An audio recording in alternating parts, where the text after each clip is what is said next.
Bonjour, mon nom est Toby Beaulieu. Je suis le créateur du vidéo que vous allez voir dans quelques secondes. J'ai commencé à travailler pour Développement Saint-Godard en juillet 2019 jusqu'à décembre dernier. Sur ma route, j'ai rencontré des femmes, j'ai rencontré des hommes, j'ai rencontré des enfants, des gens âgés, et aussi j'ai rencontré du monde qui pense différemment, qui ont des valeurs différentes, des croyances différentes. Mais tous ces gens-là appartiennent au même village et Développement Saint-Godard a à cœur d'instiller dans le cœur de tous une nouvelle manière de se consulter et une nouvelle manière de pouvoir travailler ensemble pour atteindre des buts communs. Et lorsqu'on va apprendre la concertation, on va avoir le bonheur de se sentir comme une seule famille. Merci beaucoup. Maintenant, la parole est à toi, Lucie. Quand je suis arrivée à la municipalité, j'ai parlé de ça, que ça serait intéressant peut-être de faire un projet comme ça. Fait que comme la municipalité ne pouvait pas le faire elle-même, il fallait créer un organisme de développement pour nous aider, pour le mettre sur papier. Ça a parti comme ça, puis à la municipalité, au départ, c'était très positif.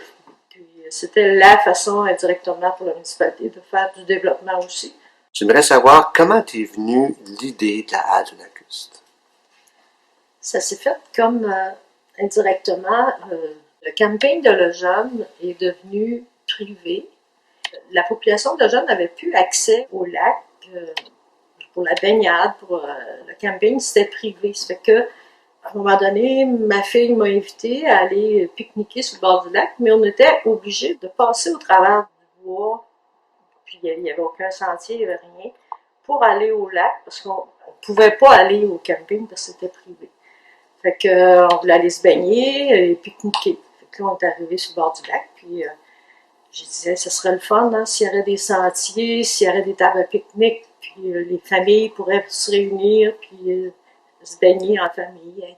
Fait qu'ici, tout en bordure du lac, ben, c'est ça, on a développé le projet de la halte Lacus, qui est d'1,5 km de bande riveraine. Ici, un sentier avec un petit belvédère, des tables de pique-nique, des aires de feu, des toilettes sèches, des stationnements.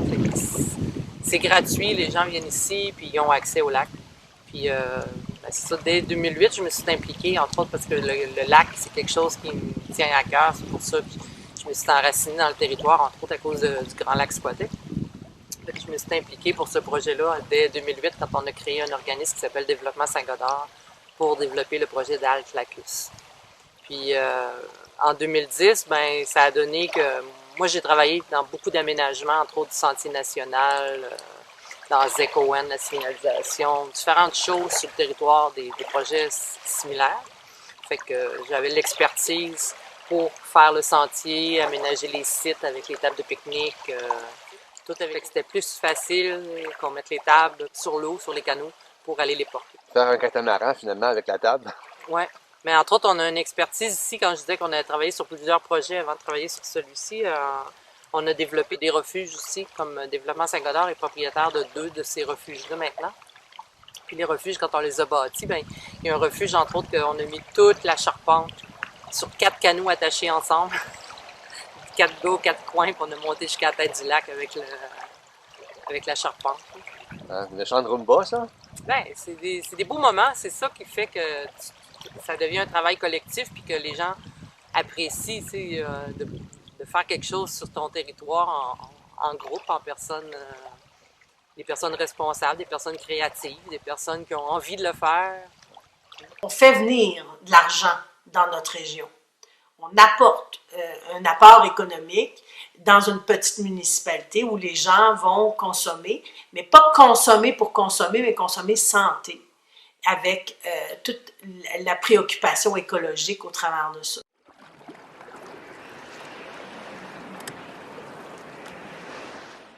Bien, Développement Saint-Godard, à la base, c'est une corporation de développement économique de la municipalité de Lejeune. C'est large, oui, parce que c'était autant économique au niveau aider des entreprises que faire des choses comme on fait ici sur le bord du lac. Au fil du temps, parce que c'est un conseil d'administration qui gère développement Saint-Godard, le conseil d'administration a pris une tendance plus nature-culture. Bon, c'est un choix qu'ils ont fait. Ça limite peut-être un peu le champ d'action, mais étant donné que les ressources sont limitées, tant en argent qu'en ressources humaines, c'est quand même remarquable de faire ce qu'ils ont fait avec les moyens qu'ils ont. On sait très bien ce qu'ils font. Cependant, on espérait qu'il y ait d'autres choses dans le futur qui se greffent à ça, mais on est quand même content de ce qui se fait jusqu'à maintenant. Ce qu'on recherche beaucoup, c'est vraiment de faire valoir notre attrait. L'attrait, c'est la combinaison entre l'offre culturelle et l'offre plein air. Donc, il y a vraiment une combinaison culture et nature.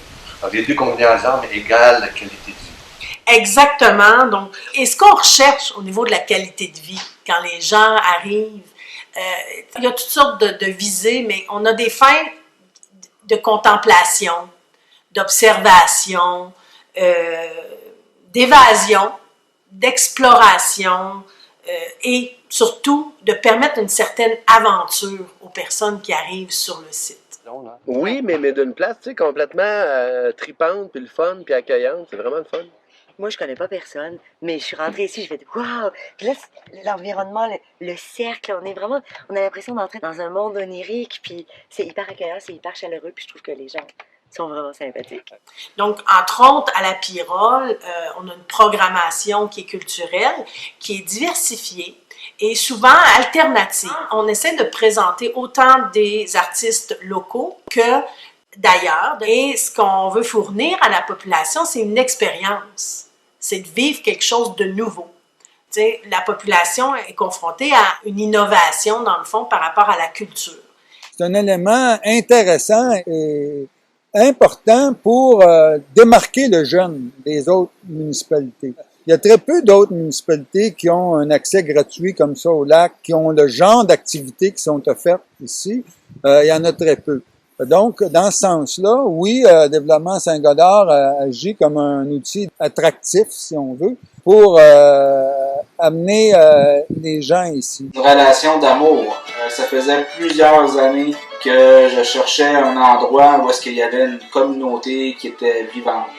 Et puis, j'ai fait plusieurs endroits au Québec par essai, besoin d'aventure, de voir autre chose, de changer d'air. Puis cette partie-là, moi-même, avait besoin d'aller voir d'autres choses, de découvrir le Québec, de découvrir d'autres endroits. Puis en même temps, j'ai toujours eu un besoin de m'enraciner, qui était très, très important pour moi. Puis à mesure que les enfants grandissent aussi, le besoin de m'enraciner, il est là. Et puis, c'est l'endroit que j'ai trouvé dans tous les endroits où j'ai resté au Québec. Je sentais que les racines étaient possibles, que les racines tiraient vers le Jalles et puis que c'était un endroit que je me sentais bien, vraiment à long terme. Puis la communauté, j'ai découvert, dans le fond, en passant par comme Développement Saint-Godard, en passant par 5 saisons, il y a déjà des gens qui sont motivés à montrer c'est quoi le Témiscouata. Ils sont motivés à faire des choses ensemble. Il y a des thématiques qui sont intéressantes sur la nature, des ateliers qui sont faits aussi, que les gens participent. Puis j'ai tellement vu cette communauté-là qui c'était positif, que les gens se tiennent, que ça m'a vraiment donné envie de rester. J'ai senti comme si ma famille était ici, comme si on m'avait adopté. Cependant, il reste encore beaucoup de travail à faire parce que on peut dire qu'on est en compétition avec toutes les autres petites municipalités qui font la même démarche, dans le fond, d'essayer d'attirer des gens. Et donc, c'est de travailler fort et d'être inclusif. La vie, quand même, je te dirais que le pourcentage de gens de la communauté qui sont passés à des activités est quand même assez important. Okay. Ils viennent pas tous dans un même moment, mais dépendamment des activités qu'on présente, ben, tu as des gens qui viennent à différents moments. Dans un sens d'inclusion, est-ce que ça irait au point que des personnes âgées vous demandent s'ils préfèrent une activité pour leur association? Est-ce que c'est ouvert à ça aussi ou pas? Oui, la Pyrrole est ouverte. Encore hier, j'ai reçu un téléphone du Centre des femmes du Témiscouata qui voulait avoir la Pyrrole pour une journée, pour leur groupe. sais, la Pyrrole est ouverte, on fait des annonces régulièrement dans le journal local, Ouais. que les gens sont invités à proposer des activités. La Pyrrole est ouverte. Sac des fermières, la Féhouse. Le Cercle des fermières, la Féhouse, on a eu des activités que des fermières ont présentées ici déjà. Des rencontres de famille, que les gens voudraient louer la Pyrrole. C'est sûr qu'on fait une programmation, nous autres, fait que les gens, il faut qu'ils s'y prennent un peu d'avance s'ils veulent vraiment une date précise pour pas qu'on ait une programmation déjà d'établie. Mais la Pyrrole, c'est un projet collectif, là. Puis, Donc, le désir d'inclusion est vraiment authentique. oui, il est authentique. Merci beaucoup. On a nos atomes crochus. On ne peut pas s'entendre sur tout le temps, Si mais trouver une concertation, trouver les points qui nous rapprochent. C'est sûr que les points qui nous rapprochent ici, je pense que autant les gens natifs que ceux d'ailleurs, c'est beaucoup la nature, c'est beaucoup les lacs, les montagnes, les animaux. Bon, il y en a que c'est pour la chasse, Ben oui. c'est un aspect. Il y en a que c'est pour les admirer. Mais chacun a droit à sa vision. Mais je pense que c'est important que chacun respecte la vision de l'autre, qu'on se parle d'une façon ouverte pour essayer de trouver Un consensus, en fait. un consensus qui nous fait faire des belles choses ensemble, qui nous fait grandir ensemble comme individus puis comme communauté. Ils disent que ça prend tout un village pour élever des enfants. Puis c'est vrai dans notre cas, là. Oui. Ben, c'est sûr, moi j'aimerais vraiment que les gens prennent le temps de réfléchir à l'aspect communautaire qui pourrait faire tellement grandir le jeune. Mais s'unir pour mieux réussir, puis mieux peut-être attirer des nouvelles familles ou avoir gardé notre côté nature, notre côté communautaire. Je pense que c'est super important.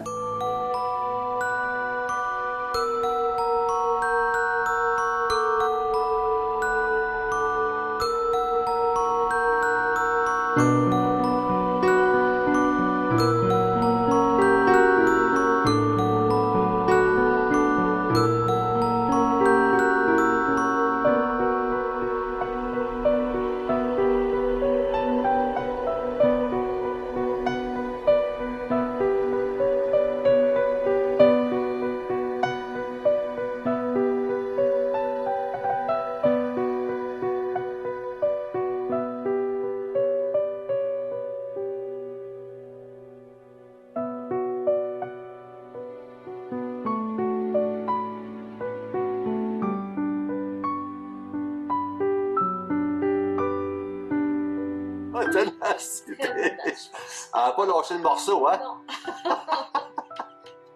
Pourquoi j'ai pas lâché le morceau? Parce que je voyais quelque chose de beau et de grand dans ce projet-là, puis qui pouvait rassembler la famille, toute la municipalité pouvait travailler ensemble, et je voyais ça faisable.